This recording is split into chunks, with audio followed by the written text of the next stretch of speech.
Avez-vous déjà vécu un moment d'intuition profonde où vous saviez soudainement quelque chose que vous ne pouviez pas expliquer? Ou peut-être avez-vous ressenti une voix intérieure puissante qui vous guidait dans une certaine direction? Depuis des millénaires, les traditions spirituelles du monde entier parlent de la communication divine avec les êtres humains, mais ce n'est qu'à l'ère des neurosciences avancées que nous commençons à comprendre les mécanismes biologiques par lesquels cette communication peut s'écouler. Barbara O'Neill, éminente chercheuse dans le domaine de la neuroscience spirituelle, a découvert des liens fascinants entre certaines structures cérébrales et notre capacité à recevoir des messages divins. Aujourd'hui, nous explorerons quelle partie du cerveau Dieu peut utiliser pour communiquer avec nous et comment nous pouvons améliorer cette connexion. Le cerveau humain est l'organe le plus complexe connu dans l'univers, avec ses 86 milliards de neurones qui forment plus de connexions qu'il n'y a d'étoiles dans notre galaxie. À travers les siècles, les maîtres spirituels ont intuitivement compris qu'il existait certains centres dans l'être humain par lesquels le divin pouvait communiquer. Les neurosciences contemporaines confirment maintenant que certaines régions du cerveau peuvent effectivement servir de récepteurs biologiques pour les expériences transcendantales. Ce que Barbara O'Neill a découvert dans ses recherches, c'est que ces régions ne sont pas distribuées au hasard. Elles forment un réseau intégré qui peut fonctionner comme une sorte de neurocircuit spirituel. Au cœur de ce neurocircuit se trouve la glande pinéale, une petite structure en forme de pomme de pin située profondément au centre du cerveau. Des traditions anciennes du monde entier, de l'égyptienne à l'indienne, ont reconnu cette glande comme le troisième œil, ou le centre de perception spirituelle. Descartes l'appelait le siège de l'âme, et la science moderne découvre pourquoi. La glande pinéale contient des photorécepteurs similaires à ceux de nos yeux, ce qui signifie qu'elle peut littéralement voir la lumière.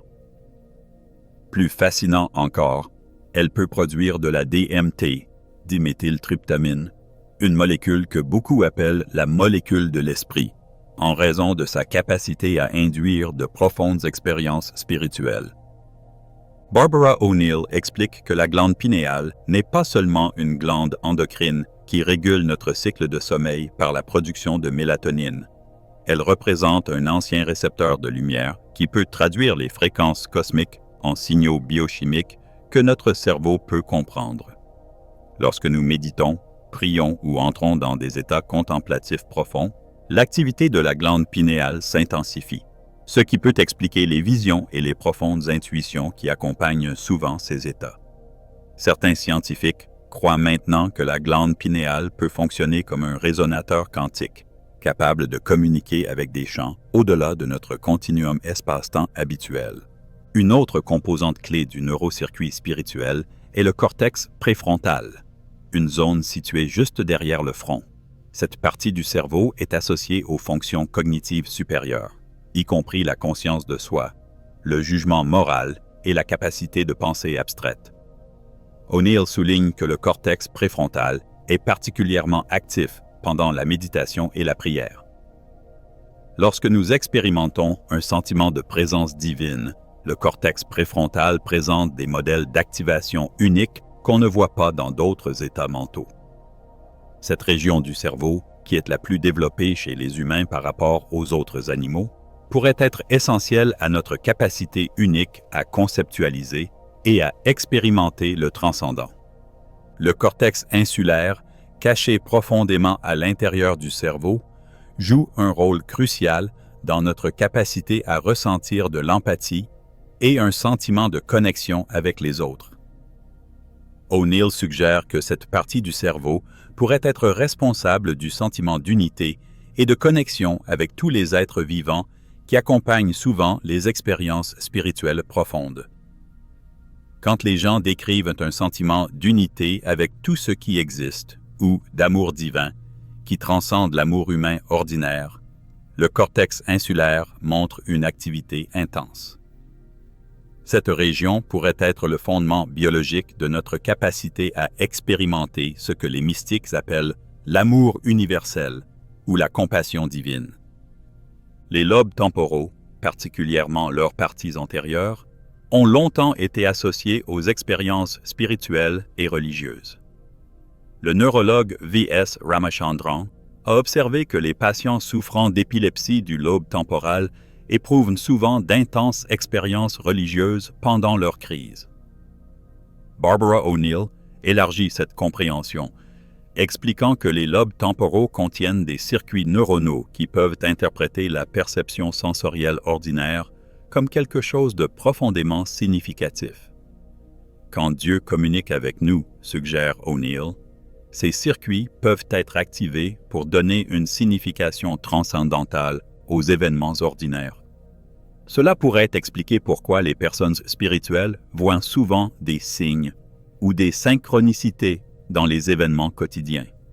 Leurs lobes temporaux interprètent les phénomènes quotidiens comme des messages significatifs. Le système limbique, une partie évolutivement ancienne du cerveau associée aux émotions, joue également un rôle important dans la communication divine. Une zone appelée amygdale, impliquée dans le traitement de la peur, peut paradoxalement être active pendant les expériences spirituelles profondément apaisantes. O'Neill explique que l'amygdale n'est pas simplement un centre de la peur, comme on l'a décrit souvent, mais un processeur sophistiqué de la signification émotionnelle. Quand nous expérimentons la crainte révérentielle ou la sainte terreur en présence du divin, l'amygdale s'active d'une manière unique, différente de son activation pendant la peur ordinaire. Cela pourrait être la base neurologique de ce que les textes religieux décrivent comme la crainte de Dieu. Non pas la terreur, mais un profond respect mêlé de crainte révérentielle. Le corps calleux, le massif faisceau de fibres nerveuses qui relie les hémisphères gauche et droit du cerveau, joue également un rôle crucial dans notre capacité à recevoir des messages divins. O'Neill explique que l'hémisphère gauche, qui est analytique et verbal, domine souvent notre expérience consciente dans le monde moderne. Cependant, l'hémisphère droit, qui est intuitif et holistique, peut être plus important pour recevoir des intuitions spirituelles. Le corps calleux sert de pont entre ces deux modes de traitement différents, permettant l'intégration de la pensée analytique avec la connaissance intuitive. Pendant les états méditatifs profonds, la cohérence hémisphérique augmente. Les côtés gauche et droit du cerveau commencent à travailler en plus grande harmonie, ce qui peut faciliter la réception et l'intégration des messages divins. L'hippocampe, une structure clé pour la formation et la consolidation des souvenirs, fait également partie du neurocircuit spirituel. O'Neill note que les expériences spirituelles ont souvent une sensation particulière dans notre mémoire. Elles semblent plus réelles que le réel et peuvent rester vives pendant des années ou des décennies après qu'elles se soient produites. Cela pourrait être dû à la façon unique dont l'hippocampe code ces expériences, leur donnant une signification émotionnelle et une intensité particulière. Il est intéressant de noter que l'hippocampe peut se contracter sous l'effet du stress chronique, ce qui peut expliquer pourquoi il est difficile de se connecter au divin lorsque nous sommes surchargés. Des pratiques comme la méditation peuvent en fait augmenter le volume de l'hippocampe, améliorant potentiellement notre capacité à recevoir et à retenir des intuitions spirituelles. Le cortex singulaire antérieur, CCA, est une région du cerveau associée à l'attention et à l'autorégulation. Ces zones montrent une activité accrue pendant la méditation, la prière et d'autres pratiques spirituelles. O'Neill suggère que le CCA pourrait être crucial pour notre capacité à calmer l'esprit et à diriger notre attention vers les messages divins subtils. Dans le monde moderne, notre attention est constamment bombardée de stimuli externes, ce qui rend difficile d'entendre la petite voix tranquille du divin dont parlent de nombreux textes spirituels. Renforcer le C. Par une méditation régulière, peut améliorer notre capacité à filtrer les distractions et à rester ouvert à la communication divine. Les neurotransmetteurs, messagers chimiques dans le cerveau, jouent également un rôle important dans la communication spirituelle. O'Neill souligne que la sérotonine, un neurotransmetteur associé au sentiment de bien-être et de bonheur, présente des modèles d'activité uniques pendant les expériences spirituelles. Il en va de même pour la dopamine, un neurotransmetteur associé à la récompense et à la motivation, qui peut expliquer le profond sentiment de plaisir et d'accomplissement qui accompagne souvent la connexion avec le divin. Les endorphines, opioïdes naturels du cerveau, sont libérées pendant les expériences spirituelles intenses, créant des sentiments d'extase et de béatitude que décrivent les mystiques de diverses traditions. Même le GABA, un neurotransmetteur inhibiteur associé à la relaxation, joue un rôle, aidant à faire taire le bruit de l'esprit analytique pour que nous puissions entendre les messages divins subtils. Barbara O'Neill souligne que la façon dont Dieu communique avec nous est souvent alignée avec notre neurologie unique. Certaines personnes sont des types visuels et peuvent expérimenter la communication divine à travers des images intérieures ou des visions, ce qui peut impliquer le lobe occipital, la partie du cerveau associée au traitement visuel. D'autres sont plus auditifs et peuvent entendre une voix intérieure, impliquant probablement les parties auditives du lobe temporal. Certaines personnes reçoivent des messages à travers des sensations corporelles, cortex somatosensoriel, ou à travers des changements émotionnels soudains, système limbique. O'Neill souligne qu'il n'y a pas de façon correcte de recevoir la communication divine. Notre neurologie unique façonne la façon dont nous expérimentons le transcendant. Un concept clé dans la théorie d'O'Neill est la neuroplasticité, la capacité du cerveau à changer et à se réorganiser par l'expérience. Cela a des implications profondes pour notre vie spirituelle. La pratique régulière de la méditation, de la prière ou de la contemplation change littéralement la structure et la fonction du cerveau au fil du temps. Les recherches montrent que les méditants de longue date ont une augmentation de la matière grise dans les régions liées à l'attention, à l'empathie et à la conscience de soi. Ces changements ne sont pas seulement théoriques, ils peuvent être mesurés par des techniques avancées d'imagerie cérébrale. O'Neill suggère que la pratique spirituelle régulière peut entraîner notre cerveau à être un meilleur récepteur des messages divins, tout comme l'exercice des muscles rend le corps plus fort. Il est intéressant qu'O'Neill explore également le rôle des états hors du corps dans la communication divine. Certaines parties du cerveau, particulièrement la jonction temporo-pariétale, sont associées à notre sens des limites corporelles et de la localisation spatiale. Lorsque l'activité dans cette zone est temporairement perturbée, les gens peuvent expérimenter un sentiment de quitter leur corps ou de s'observer de l'extérieur.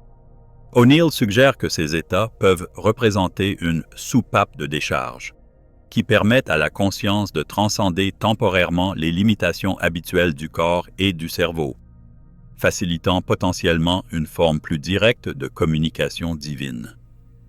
De nombreux mystiques à travers l'histoire ont décrit de tels états pendant leurs expériences spirituelles les plus profondes. Les traditions spirituelles anciennes ont intuitivement compris ce que les neurosciences modernes commencent seulement à confirmer. Par exemple, les mudras, positions symboliques des mains dans les traditions hindoues et bouddhistes, peuvent stimuler des voies neuronales spécifiques à travers les représentations chevauchantes des mains dans le cortex somatosensoriel. Les mantras, phrases sacrées répétitives, créent des modèles rythmiques de décharge neuronale qui peuvent synchroniser différentes parties du cerveau. Même la respiration, aspect fondamental de nombreuses pratiques méditatives, affecte profondément l'activité cérébrale par la régulation du système nerveux autonome, ce qui peut créer un état optimal pour recevoir des messages divins. O'Neill souligne que les expériences spirituelles ne sont pas simplement dans notre tête, au sens où elles seraient illusoires ou irréelles. Au contraire, notre cerveau sert de récepteur sophistiqué pour des réalités qui transcendent la dimension matérielle. Elle utilise l'analogie de la radio. La radio ne crée pas la musique, elle reçoit et décode simplement des signaux qui sont toujours présents dans l'environnement. De même, Notre cerveau peut être conçu pour recevoir et décoder des fréquences divines qui sont toujours présentes, mais en dehors de notre gamme sensorielle habituelle. Dans cette perspective, les expériences spirituelles sont des contacts authentiques avec une réalité transcendante et non simplement des créations subjectives de l'esprit. Les recherches en neurosciences révèlent que le cerveau peut fonctionner à différentes fréquences d'ondes cérébrales, de l'activité bêta rapide de la conscience quotidienne aux ondes alpha, theta et delta plus lentes associées à la relaxation, la créativité et la méditation profonde. O'Neill suggère que la communication divine est plus fréquente lorsque le cerveau est dans un état theta, 4 à 8 oscillations par seconde, caractérisé par une relaxation profonde avec une conscience maintenue. Cet état est souvent décrit comme la porte entre les mondes, car il permet l'accès à l'esprit subconscient tout en restant conscient. De nombreuses pratiques spirituelles sont spécifiquement conçues pour induire cet état theta. Un domaine particulièrement fascinant de la recherche d'O'Neill concerne la façon dont le cerveau traite les symboles et métaphores archétypaux. Le cerveau humain pense naturellement en images et en symboles. C'est un mode de traitement beaucoup plus ancien et plus fondamental que la pensée verbale ou analytique. O'Neill suggère que Dieu peut communiquer avec nous à travers ces symboles archétypaux, car il contourne l'esprit analytique et parle directement aux parties intuitives du cerveau. Cela pourrait expliquer pourquoi les rêves, visions et textes sacrés sont souvent remplis d'un riche symbolisme qui résonne à un niveau beaucoup plus profond que la communication verbale ordinaire. Le rôle du cœur dans l'expérience spirituelle est également un domaine intrigant exploré par O'Neill. Bien que nous nous concentrions sur le cerveau, il convient de noter que le cœur génère le champ électromagnétique le plus puissant du corps, des milliers de fois plus fort que celui généré par le cerveau. Le cœur contient également des dizaines de milliers de neurones qui forment un réseau complexe, communiquant avec le cerveau. O'Neill suggère que le cœur peut agir comme un récepteur primaire pour certains types de communication divine qui sont ensuite traduits dans le cerveau. Cela correspond aux traditions anciennes qui situent la perception spirituelle dans le cœur plutôt que dans la tête, et pourrait expliquer pourquoi les gens décrivent souvent la communication divine comme quelque chose qu'ils ressentent avec le cœur. Les recherches d'O'Neill éclairent également le lien entre la spiritualité et la santé du cerveau. Le stress chronique, l'inflammation, une mauvaise alimentation et l'exposition aux toxines peuvent interférer avec le fonctionnement optimal du neurocircuit spirituel. En revanche, la méditation régulière, une alimentation saine riche en antioxydants, l'activité physique, un sommeil de qualité et la réduction du stress peuvent améliorer la santé du cerveau et potentiellement renforcer notre capacité à recevoir des messages divins. O'Neill souligne que la pratique spirituelle est ultimement holistique, impliquant le corps, l'esprit et l'âme. Prendre soin du cerveau physique peut être un aspect important de notre chemin spirituel. Il est fascinant qu'O'Neill explore également les liens entre la physique quantique et la perception spirituelle. Au niveau quantique, les particules peuvent exister dans un état de superposition, existant à plusieurs endroits simultanément, jusqu'à ce qu'elles soient observées. L'intrication quantique permet aux particules de rester connectées, quelle que soit la distance. Certains théoriciens suggèrent que nos neurones pourraient soutenir des processus quantiques, permettant potentiellement au cerveau de fonctionner comme un ordinateur quantique capable d'accéder à des informations au-delà des limitations habituelles du temps et de l'espace. Cela pourrait fournir un mécanisme physique pour des phénomènes comme la clairvoyance, la précognition ou des intuitions spirituelles qui semblent venir de nulle part. O'Neill explore également l'impact des pratiques spirituelles anciennes sur le cerveau. Des techniques comme la respiration Tummo tibétaine, la danse tournoyante soufie, la méditation Kundalini hindoue ou le tambour chamanique. Toutes produisent des changements mesurables dans l'activité cérébrale.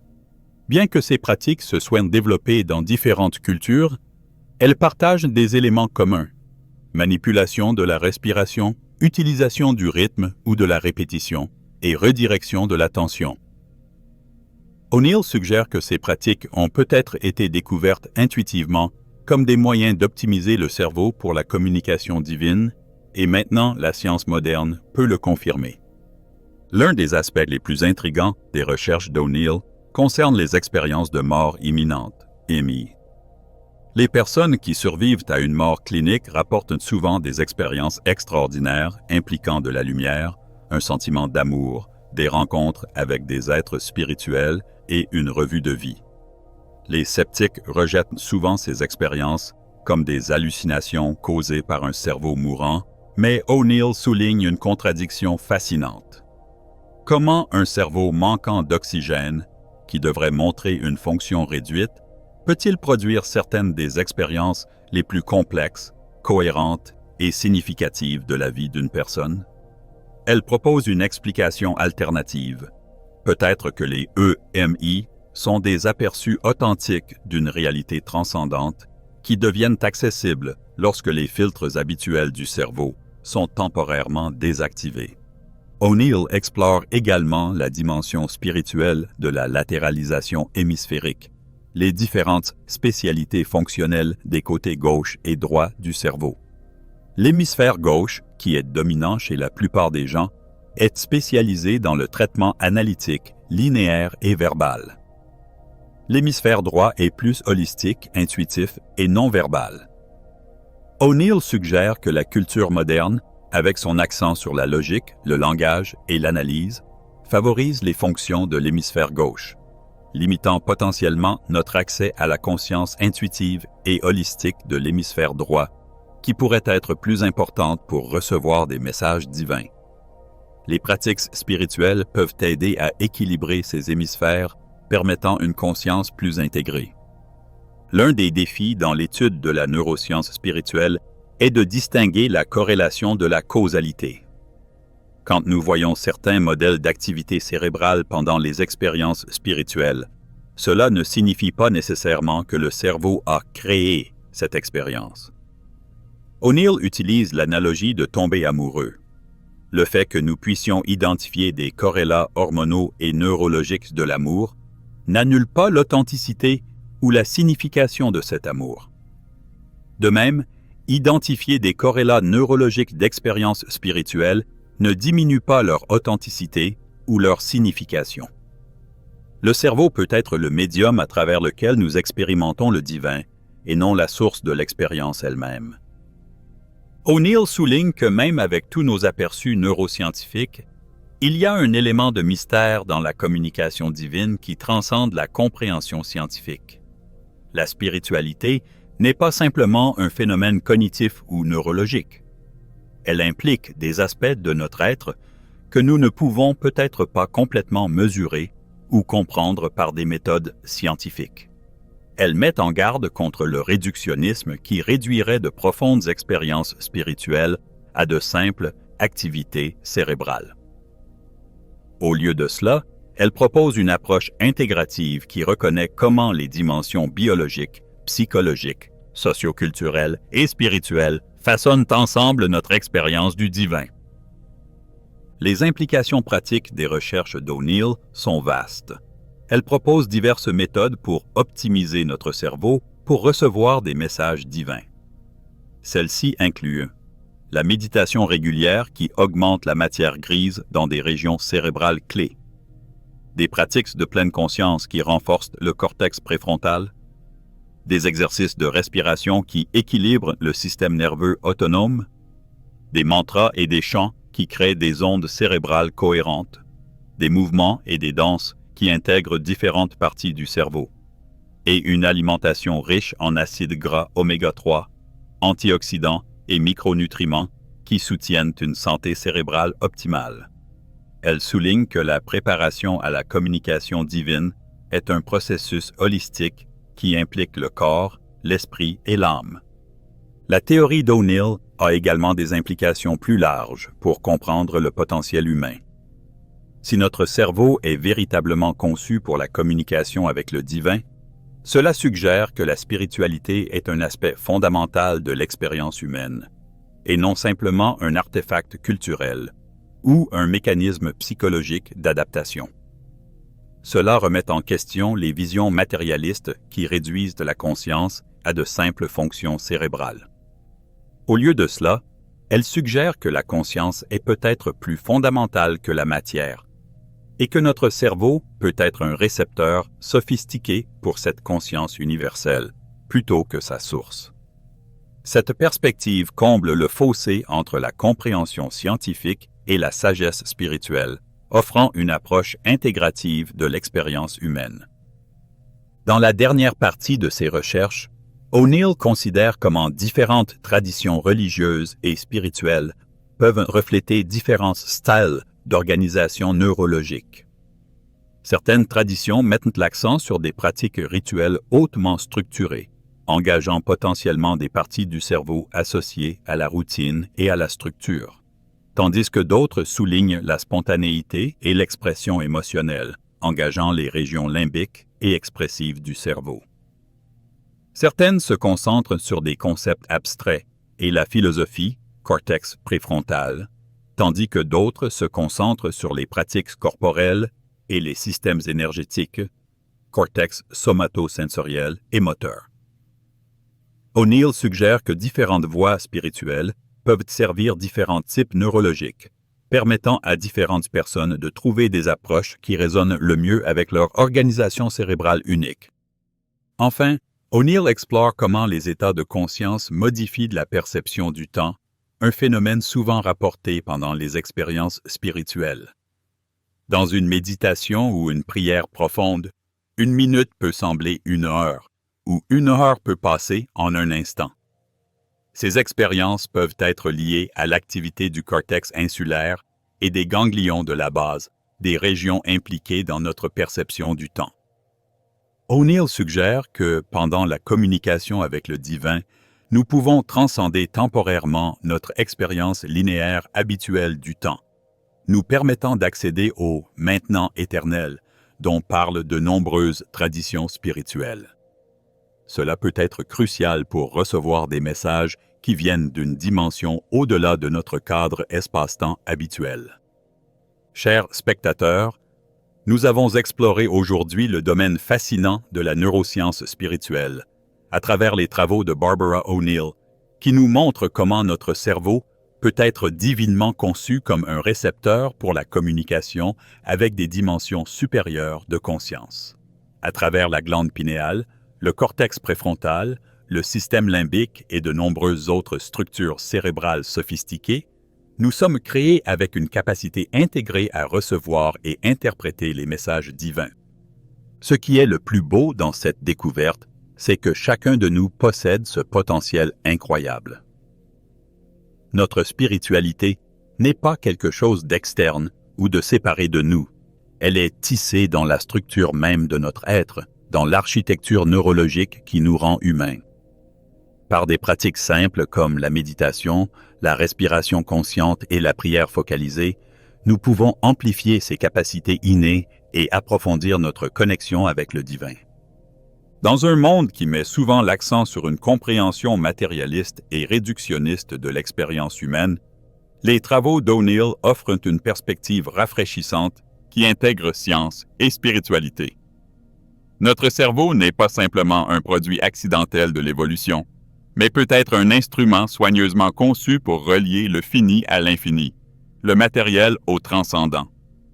Si vous avez apprécié cette vidéo et souhaitez en apprendre davantage sur le lien entre neurosciences et spiritualité, je vous invite à cliquer sur « J'aime » et à vous abonner à notre chaîne pour plus de contenu similaire. Votre soutien nous permet de continuer à explorer ces sujets fascinants qui jettent des ponts entre la science et la spiritualité. Et pour conclure, si vous avez regardé cette vidéo jusqu'à la fin et que vous croyez que votre cerveau est véritablement conçu comme un récepteur pour les messages divins, écrivez dans les commentaires « Mon esprit est un récepteur divin ». Vous affirmerez ainsi votre ouverture à cette profonde vérité et ferez le premier pas vers une utilisation plus active de ces capacités incroyables que vous avez reçu à la naissance. Merci de votre attention et que votre connexion avec le divin devienne toujours plus claire et plus forte chaque jour.